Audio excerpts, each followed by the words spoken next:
Outward's fairly large and interesting world is populated with a pretty even mix of tough but fair challenges and buggy, strangely balanced ones.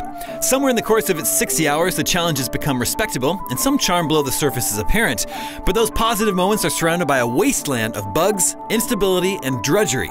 Outward is an RPG that's built around combat, exploration, and the grind to keep yourself fed and hydrated, but of those three, it gets only one right.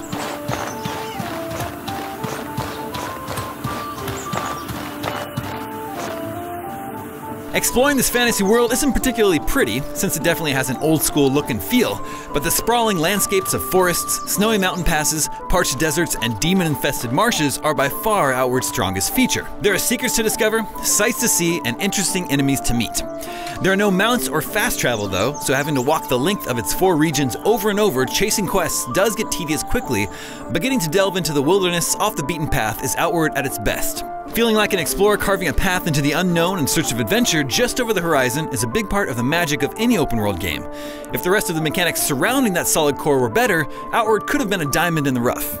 Meeting creatures is one thing, fighting them is another. Combat started out poor and barely improved after learning the ropes. The early hours feel poorly balanced because of large numbers of powerful enemies.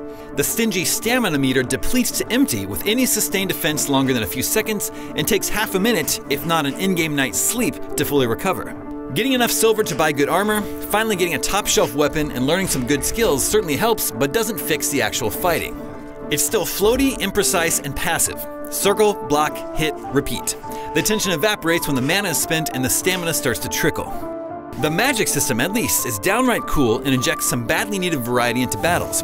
By learning 4 runes and casting them in specific combinations, you can pull off a dozen useful spells, and there are more traditional spells you can cast to switch it up. Remembering the runic combinations in the heat of battle is a little challenging, but complex spellcasting that rewards practice like this is something more RPGs should try. One of Outward's biggest features is the ability to play alongside a friend, remotely or locally in split screen, even on PC.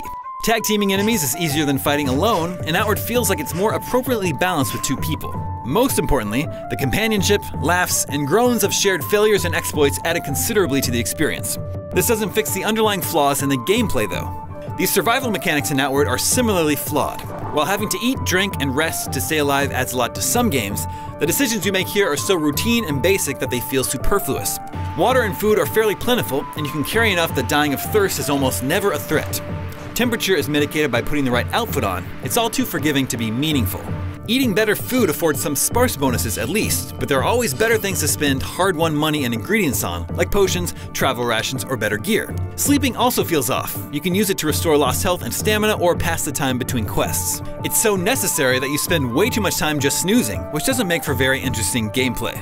The technical performance of Outward is also, unfortunately, extremely uneven. Gear disappears for no reason, quest triggers fail, and enemy AI is inconsistent. The frame rate drops, characters clip through environments, and it has its fair share of crashes. It's far from unplayable, but once it was necessary to use console commands to undo what would have been a game-ending situation.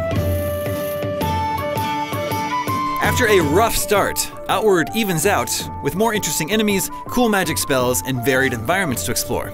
Even so, too much time is spent slogging through long, boring battles with the poor melee combat system, working around major bugs, scrounging berries to eat, sleeping in tents, and just walking the same roads back and forth. These flaws didn't just crop up regularly, they defined the experience. There is the seed of a better RPG here, but it's buried under too much rough terrain. At its best, Outward can offer novel experiences, a good challenge, and a fun way to play with friends. It spends more time at its worst though, and that's boring and tedious. For more on RPGs, check out our reviews of The Division 2, Kingdom Hearts 3, and Thronebreaker: The Witcher Tales. And for everything else, stick with us here at IGN.